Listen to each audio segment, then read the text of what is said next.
Whenever you are walking on a new path or starting a new journey, it's going to seem intimidating. It's going to seem like so much work, and it makes you nervous, and it makes you feel like you're going to fail.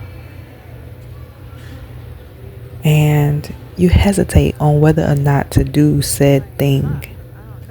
I know for myself, I'm usually a courageous person. I am willing to test out anything that gets me closer to my dreams and my goals, but if I have to be honest, there are moments where I wish I didn't have to make the decision to pursue a certain journey, to pursue a certain path, because it's exhausting.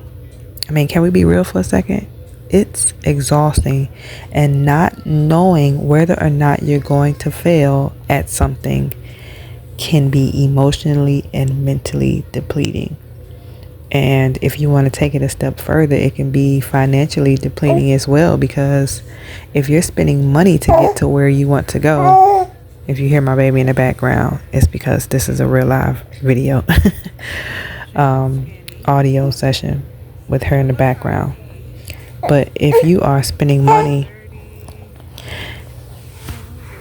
to get to where you want to go, it's even more trivial. It's even more a thought of whether to quit, whether to even take the risk, because you don't know the outcome. And that's where that little thing called faith comes in. It is said that if you have a mustard seed of faith, just a mustard seed, if you know how small a mustard seed is, it is tiny. But if you have a mustard seed of faith, and if you are willing to put in the work that it takes, then your outcome, your desired outcome, may not be exactly what you want, or it may be exactly what you want, but you will never know until you get to the finish line of said thing, right? Each time I have pursued one of my goals, whether it's graduating from high school, graduating from college again, having my son, publishing my first poetry book, publishing my personal development book, it does not matter.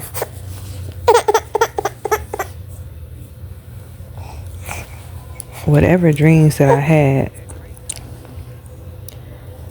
took for me to say, okay, this is what I want. These are the things that I'm willing to do to get there. These are the steps that I'm willing to take strategically to get there. And whether it goes the way I want to or not, I'm going to do the thing. Right?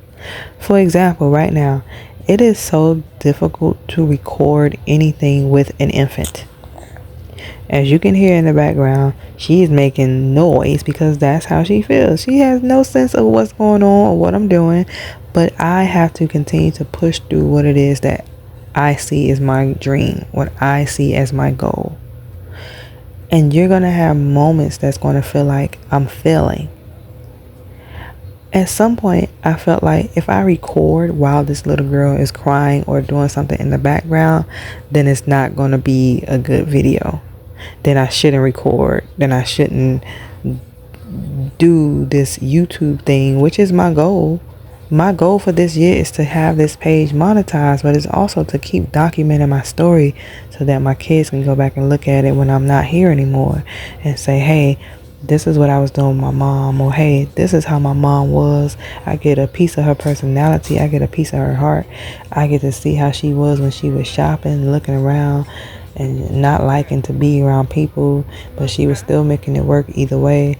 I get to see what type of clothes she was picking out, what she was wearing, even if she was looking like a whole mama or bum that day with sneakers on and a dress that she did liturgical dancing in, and a sweater that it just didn't make sense. But the point is, I am documenting my journey, or at least doing my best that I can with an infant, with limited time, on limited sleep.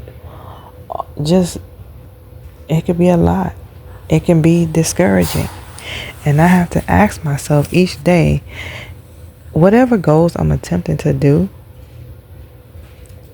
am I going to be okay if I fail at it? Because let's be honest. Let's be all the way honest. You're not always going to have the desired outcome. You're not always going to have the outcome that you want. And you have to be okay with it and ask, what if I fail? What if I do all of these steps, right? What if I take all of these steps and it doesn't work out and I fail? Well, the first thing is, right, as someone who has moved from the north to the south, from Miami, Florida to Washington, D.C. for school, and had no idea what I was going to do as far as like money, because my job hadn't come through yet. I was working for Starbucks. I was waiting for my transfer. I had no idea what I was going to do as far as like activities I was going to be in, how open I was going to open myself up to dating, how open I was going to open myself up to whatever other opportunities that were going to be out there, because I don't like to limit myself. I like to expand and work on myself any chance I get.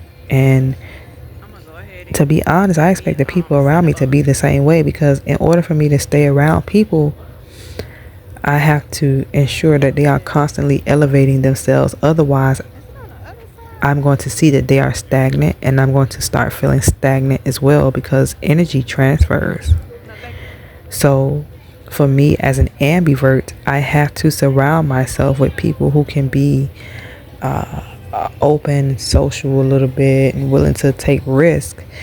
And I can also balance that with people who like to be to themselves and don't like to be around a lot of people and all of that stuff too. I could be either way. I'm an ambivert. But I also need time to retreat and time for myself, and that's really hard to do when you have an infant. I'm a creative. I'm an artist. In order to create, you need time to create. And that is not something that I have a lot of these days. So I make the best with what I can. So whenever I hear someone say, I don't have the time, or I'm afraid, it kind of takes me aback, because I'm like, it's just a matter of prioritizing. I'm still showing up with an infant on these videos, and it is really difficult. Some days I just don't want to do it. I'm like, forget my goal. Maybe my goal just not going to happen this year. And some days I feel like I'm failing my channel. Like I'm failing the people who are already on my channel, because they are expecting content from me. They're looking to see what I'm going to post and what I'm going to post about. And if I'm not showing up, then their attention is going to be somewhere else. If I'm not showing up, my watch hours are going down, which they are, because I can't post as frequently as I would like. If I'm not showing up, does that make me a failure? Nah, it doesn't make me a failure. I don't believe in that.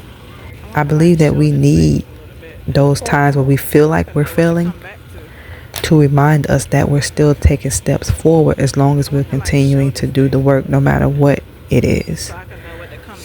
And so on this particular day, when my daughter and I went out, it was cold, and I had to push myself to get out there in the cold. And I'm so glad that I did, because the sun was blazing. I got a chance to get a Cinnabon. It was delicious. I got to exchange my pant size and find some shoes. And most importantly, I got a chance to spend some time with my daughter, even though we were just walking around. But she was looking around, and she was so fascinated by what was happening, because we don't be out here in these streets around people like that. So overall, I'm just glad that even in my moments of despair or feeling like I'm down, I do something to get myself out of the rut. So I hope you remember that whenever you feel like you're failing, you're not a failure. Keep taking the steps forward and just do your best to stay focused.